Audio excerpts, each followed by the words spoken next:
Right? Lying is the hardest thing a girl can do without taking off her clothes. Taking her clothes off. We don't have to take our clothes off to have a good time. Hey guys, welcome back. I'm Bill, and this is another day of Thanks Standing, where I do a trying to stand every day for the week of Thanksgiving. What are you standful for? I know what I'm standful for. Recently, I did a trying to stand Panic at the Disco. There was a trilogy that was brought to my attention in the comments section a lot. I figured, why not? Let's check that out. I liked doing the Trench trilogy. It kind of gave me just a small amount of connected songs to super like dig into and focus on. I really liked that. We're gonna start with Say Amen, parentheses Saturday Night. Naming songs is the hardest thing an artist can do while panicking at a 70s themed dance. Panic at the Disco's trilogy thing, I don't know if it has a name. Everyone just kept saying the Panic at the Disco trilogy, so oh, it's a news bulletin. There's a story. Okay, movie quality videos. Speaking of 21 Pilots, there's Yellow Flowers. And he's got the key of the devil's three-way fight. Woo! While wearing his chucks. Gotta stay on brand while kicking ass.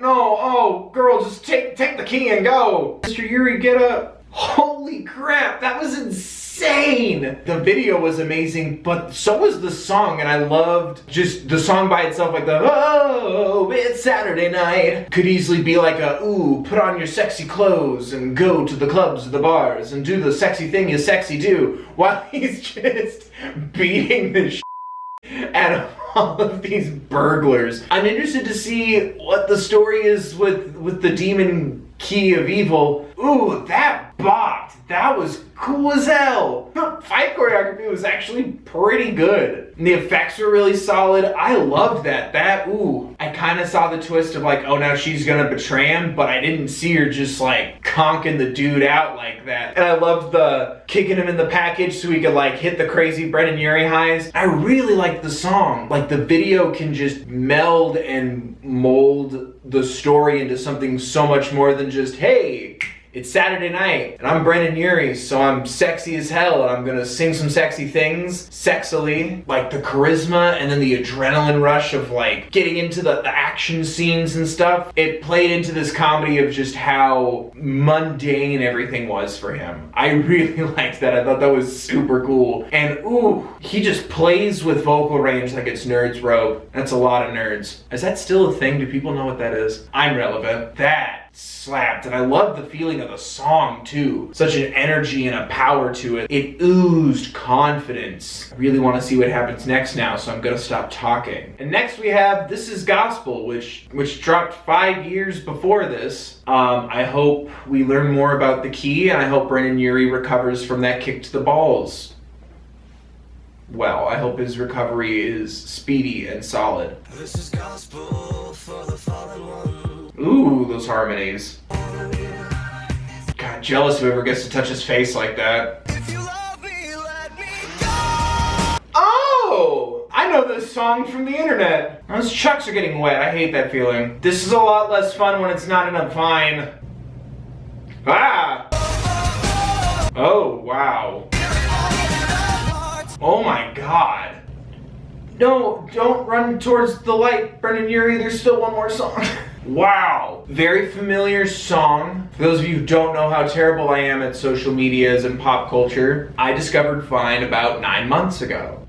Didn't realize that was a Panic at the Disco song that was being referenced so much. That had a lot of really intense imagery, and then that toppled with the lyrics, the fear of falling apart, him being so out of control the whole time, trying to get away from the doctors and they strap him down, people changing his clothes, slapping him with makeup, fixing his hair and pushing him out. Constantly he's either in danger or being steered or dressed or manipulated, but then he dies at the end. And if you love me, let me go. Like, I'll take it at the story's value of clearly he's dying, and like it's the trying to bring someone back from the brink. I think you could also take it in a direction of the song being about wanting change. Literally the ropes that were his guts, his makeup, what they pulled out of him, just wrapping around him and holding him back and bearing him down and trying to wrap around him like tentacles just around his limbs to stop him from moving forward. I think the song, outside of the context of the story, it's like a fear of change. But then in the context of the story, it starts to become the fear of not being able to move on. I really liked it, and I loved like the strides that these take visually to like tell a very captivating story. Forgive me, it felt like a lot of panic and hostility and stress. You know, it wasn't even like he was angry, it just felt like he was scared and confused and dazed and trying to like pull his way out of it and fight back and like get his bearings and understand what's going on and have a say in what's happening to him. That was a lot. I really liked it though. I loved, like, it had like this pulse to it in the percussion line. It almost felt like a heartbeat, like a dun dun. But it had such a intense static to it, like that white noise bubbling around, like that out of control, flustered. There's no clear picture. First we went from funny and cool and dangerous and sexy to like, damn. Well, hopefully you just get some new clothes and everything works out. I really enjoyed it.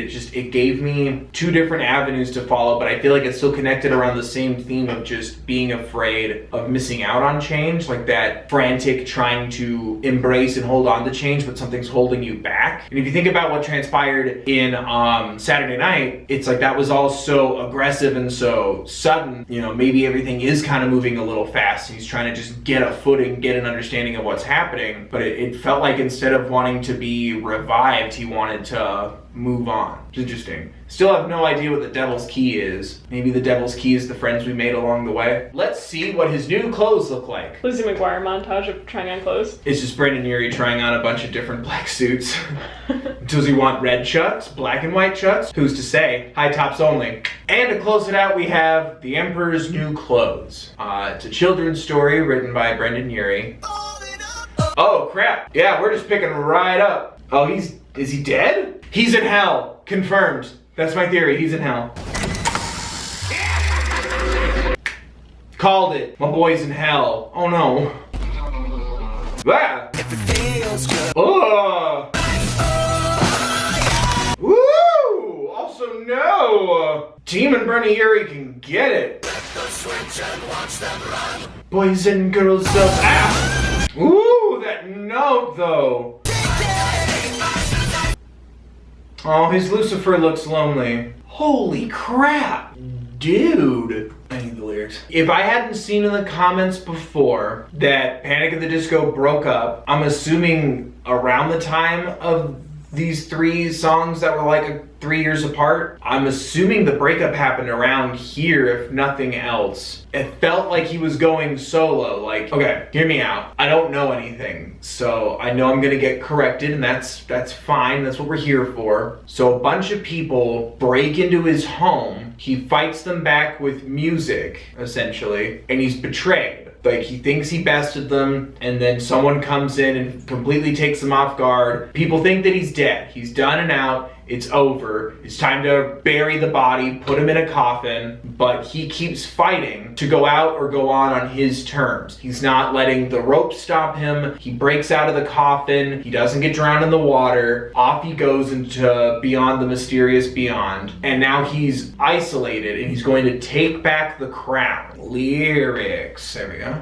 Now he's taking back the crown. It's very, I'm taking this, I mean, lavish mansions, vintage wine. If it feels good, tastes good, it must be mine. Heroes always get remembered, but you know legends never die. Like, he's not gonna play nice anymore. He's gonna keep going, play by his own rules, do his own thing. Breaking away, breaking out of everything. He's rebirthed, and he's rebirthed as this powerful, angry entity. I'm all dressed up and naked. I see what's mine and take it. He feels exposed. He's digging his heels, and he's pushing forward and fighting back on his own terms. If he has to be the bad guy, then he'll be the bad guy. Panic at the Disco didn't have a name change. Everything changed except the name, Brendon Urie. That's interesting. Maybe that's what it's about? Because that's what it made me feel like, because it was like, think about it. He's betrayed. He's hurt. He's almost down and out. People are trying to stop him, and he breaks out and does his own thing. Yeah, so The Emperor's New Clothes, it's about someone who uses a fallacy to still give off the impression, or to still give himself like validation that he belongs where he is. So maybe this I, me, take mentality is the fallacy he has to take on in order to still get what he wants. Yeah, snatch your chain and mace your eyes. Like, just like he doesn't care if he hurts people along the way, or he knows that his actions are going to upset or affect other people, but it's mine to take. I see what's mine and take it. Like, kind of that sort of break away from trying to be ginger and too caring or too kind about other people's wants or needs, or being gentle so that way like everything seems diplomatic and fair and even. It's like, no, this is mine. I'm gonna take it and go. It feels like the announcement of like all these changes, or at least the acknowledgement of it. Maybe that's it. Maybe he doesn't like how he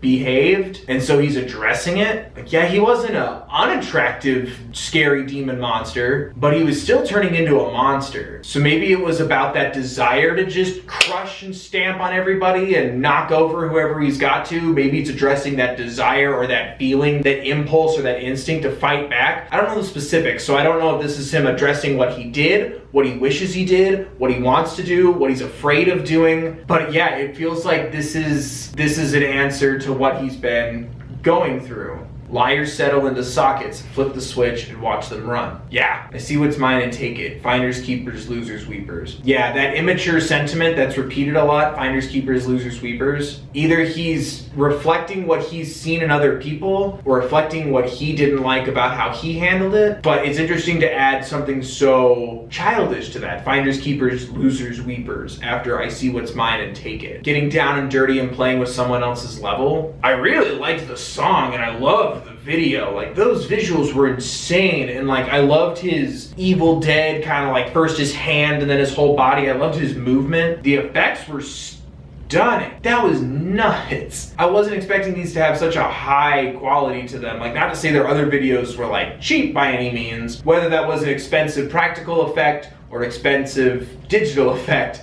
I have no idea, but it looked great. It's so interesting, like I can always feel the constant churn of the emotional through of a song. Like, those highs, they felt different than when he got like, you know, haha, hitting the nuts and he started singing a high note, or, you know, love me, let me go, and he's panicking and rushing and reaching. But this one, you could feel like the anger, the aggression, that like back off response, that impulse in it. There's a collected cool in Say Amen, a loose footing in This Is Gospel, and then this like power and rage and aggression and like an aggressive defense in Emperor's New Clothes. Each time he goes for those highs, you can feel the emotional through. It's insane. Like, it's not just there to be like, ooh, look what I can do. It's like, no, this is the emotional high of the moment. Like, this is where you would push through and shout your point, scream it out, yell it out. It fits, it makes sense, it's all justified. I really liked that. I don't know if that's the point or anything, but that's the vibe it kind of gave me. Oh, I can handle this. Like, let me knock out these 3 random dudes. I'm so much stronger and faster, and I got this. Wham! Blindsided, knocked down. You're done, you're out. Like, let's help you, let's rebuild you, let's,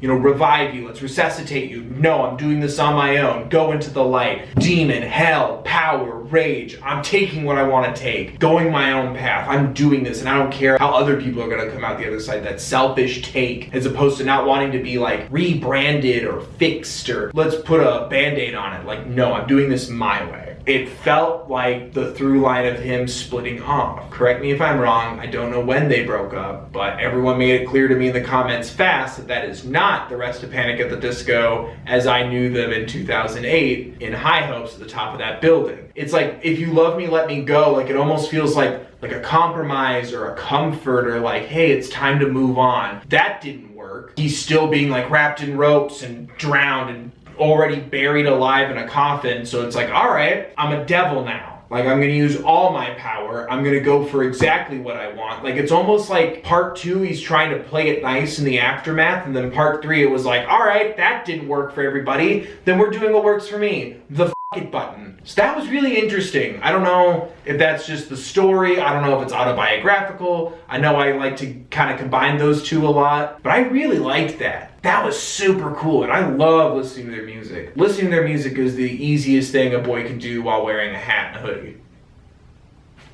But yeah, there you guys go. What did you guys think? Do you want to see more Panic at the Disco on the channel? Don't forget to like the video if you did, subscribe for more, and yeah, let me know in the comment section what you guys think of the songs. Please, I love reading your guys' thoughts and theories. I love getting Easter eggs, or like, Bill, you missed this part, or oh man, you were so close, or hey, I respect you and love your videos, but you're an idiot. I love those comments too. So yeah, let me know down there, guys, and I will see you tomorrow with more Thanks Standing goodness. Thank you so much for watching, guys. I appreciate each and every one of you. Take care of yourself, please.